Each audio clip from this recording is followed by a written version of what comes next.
Hay quienes dicen que la división no es como tal una operación básica. Veremos que esto es cierto desde cierto punto de vista. Dudar de la división no es lo único interesante que habrá hoy. I'm just good at caring too much.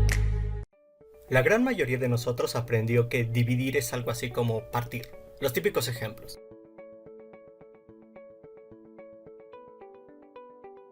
Si tengo 57 picafresas y 19 alumnos y las quiero repartir a partes iguales, le tocan 3 a cada uno. Y eso lo representábamos con una división. Partir o dividir 57 en 19 partes. 57 entre 19, obteniendo 3. Y aquí aparecen los nombres clásicos.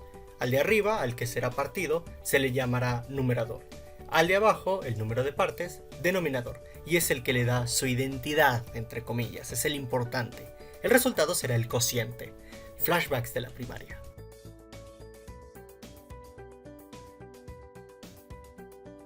Intuitivamente, la división describe la acción de repartir y partir, pero no es lo único. Si en vez de lo anterior pensamos en la división como una comparación, entonces le llamaremos razón.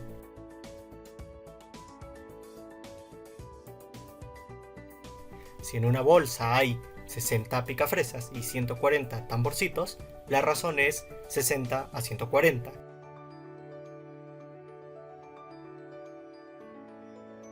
Que simplificando se vuelve 3 a 7. Es decir, hay 3 picafresas por cada 7 tamborcitos. Nota que no necesitamos saber el valor exacto de la división para saber cómo se relacionan los números de un dulce con los del otro. En este contexto, al numerador se le llama antecedente y al denominador consecuente. Aparecen a menudo en recetas o mezclas.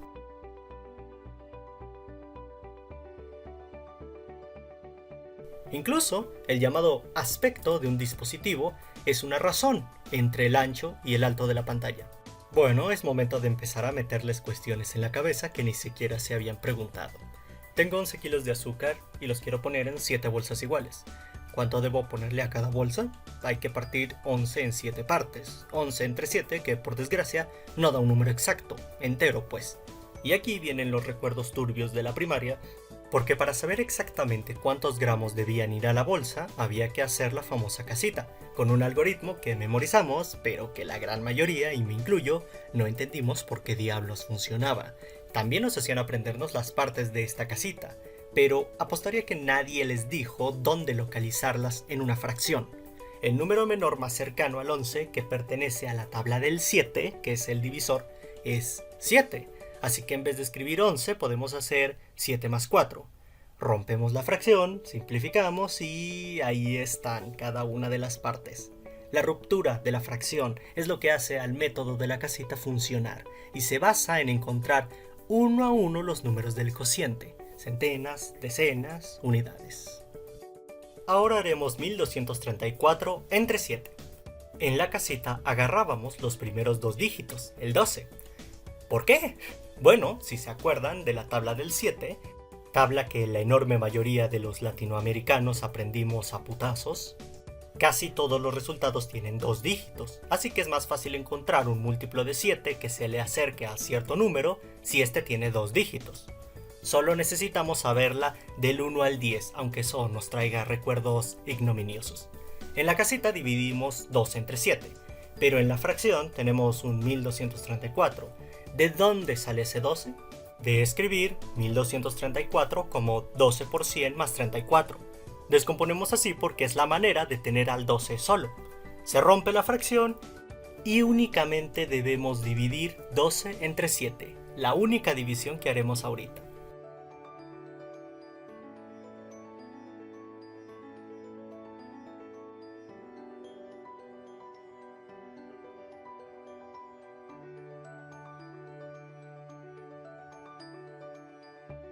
Siguiendo con los terroríficos flashbacks, sabemos que la división no acaba aquí.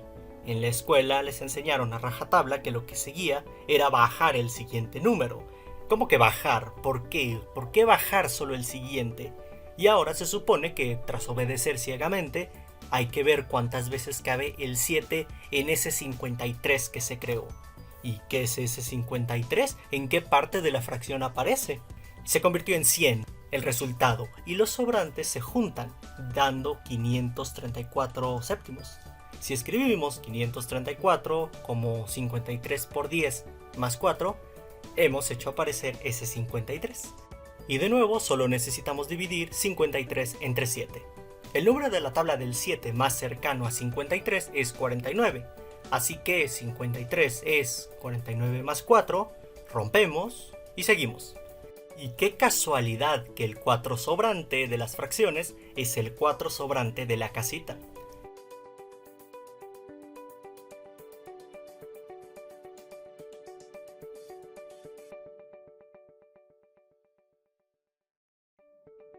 Al seguir obedeciendo como en la primaria, bajamos, no me gusta esa expresión, pero bueno, el 4. Se forma un 44, pero al sumar los sobrantes, lo identificamos. Ahora hay que ver cuántas veces cabe 7 en 44. El número de la tabla del 7 más cercano a 44 es 42, así que 44 es 42 más 2, rompemos y seguimos. El 2 residuo final de la casita corresponde al 2 sobrante de la última fracción que ya no podemos descomponer más. Juntando los resultados enteros, la división resulta ser exactamente 176 más 2 séptimos. Resulta que el método de la casita es en realidad la abreviatura de descomponer el numerador de una fracción en centenas, decenas, etc. Funciona, pero nunca se nos dijo por qué. Hasta hoy que ya se las mostré desmenuzada. Ahora vamos con la pregunta polémica.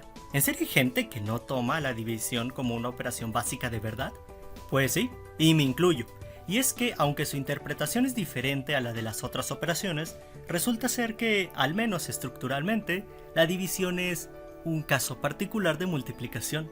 Los números que usamos todos los días, con sus 4 operaciones básicas, forman una estructura algebraica llamada campo o cuerpo y requiere 3 cosas. Un conjunto de elementos, que son los números reales, y 2 operaciones, que serían la suma y la multiplicación, y deben cumplir ciertas propiedades. ¿Notan que ni la resta ni la división están aquí? Eso es porque en esta estructura se pueden extraer la resta y la división de la suma y la multiplicación, respectivamente. En todo campo debe haber elementos que no reaccionen ante las operaciones, los llamados neutros. El neutro de la suma es el 0 porque si sumas 0 a cualquier cosa, pues no pasará nada.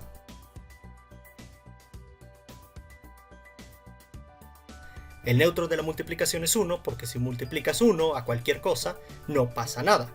Además, en todo campo, para cada elemento debe existir algún otro tal que, al operarlos, obtengamos los neutros. Es decir, para todo número real debe existir otro número que al sumarlos me dé 0. Y para todo real excepto 0, debe existir otro real tal que al multiplicarlos dé 1. Esos son los inversos. Quiero que observen que los inversos son como canceladores. Actúan justo como la resta y la división lo requieren, como canceladores de la suma y la multiplicación. Resulta que restar es en realidad sumar a un número un inverso aditivo, y dividir es multiplicar un número por un inverso multiplicativo. De ahí es donde sacamos que dividir es una forma de multiplicar. Y se darán cuenta de esto con otro flashback. ¿Nunca se preguntaron por qué en la división de fracciones tenían que multiplicar? Ya sea cruzado o la regla del sándwich. La instrucción de los maestros es que debían multiplicar para poder dividir, y si lo piensan un poco, no tiene mucho sentido, les piden una operación y el procedimiento es una operación diferente. Bueno, estamos listos para responder. Esta situación es consecuencia de que al dividir estamos haciendo un caso particular de multiplicar. Por ejemplo, 2 tercios entre un cuarto. Técnicamente estamos multiplicando 2 tercios por el inverso de un cuarto, es decir, el número que multiplicado por un cuarto es 1. Ese es 4, pero ¿por qué? Si volteamos la fracción y multiplicamos los dos números, el original y el volteado, vemos que obtenemos 1 porque todo se cancela. Aquí es donde cobra sentido otra cosa que aprendimos. El inverso multiplicativo de una fracción, o también llamado recíproco, resulta de simplemente voltearlo.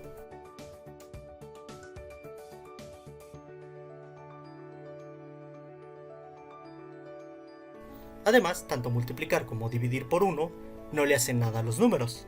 Así que, como la multiplicación y la división tienen el mismo elemento neutro, podemos decir que estructuralmente son similares.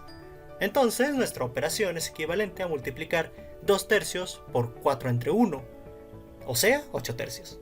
¿Se fijan que esto es exactamente lo mismo que multiplicar cruzado y la regla del sándwich? Hay algo más, y es que en el campo de los reales la multiplicación debe cumplir ciertas propiedades elegantes. Conmutatividad, o sea, el orden no altera el resultado.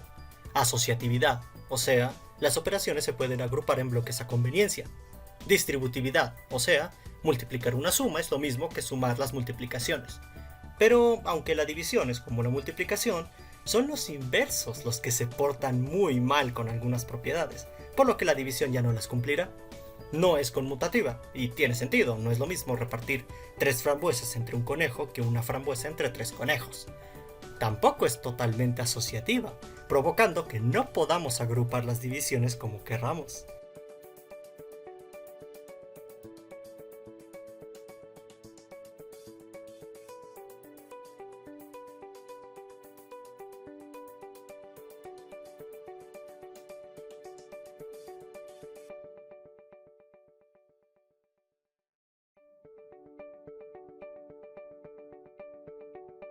Y no es distributiva por la izquierda, provocando que las fracciones se puedan romper por el numerador, pero esté prohibido romperlas por el denominador.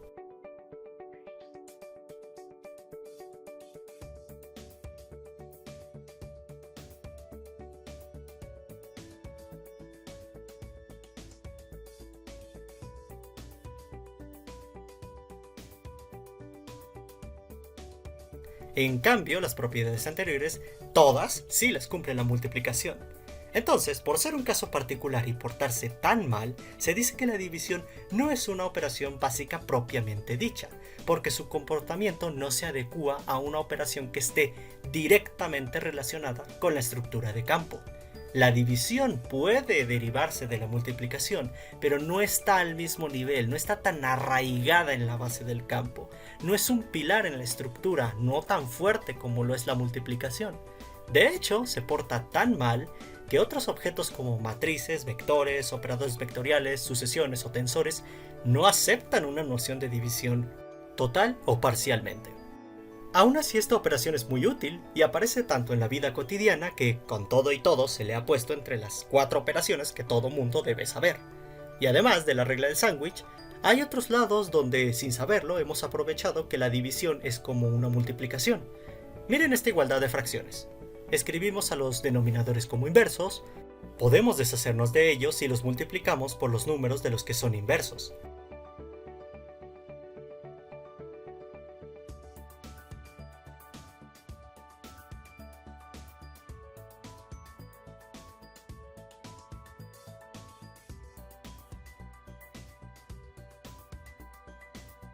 Este es el origen de la regla esa que dice, si está dividiendo pasa multiplicando. No es que pase, no se mueve nadie. Lo correcto es multiplicar ambos lados del igual por números que cancelen a los inversos. Eso de pasar es una abreviación del proceso. Entonces la igualdad de fracciones se convierte en esto. Luce como algo simple, ¿no? Pues sí lo es, pero resulta que una amplia variedad de temas vistos en educación básica, aparentemente diferentes entre sí, se pueden reducir a simples divisiones. Ya veremos cómo.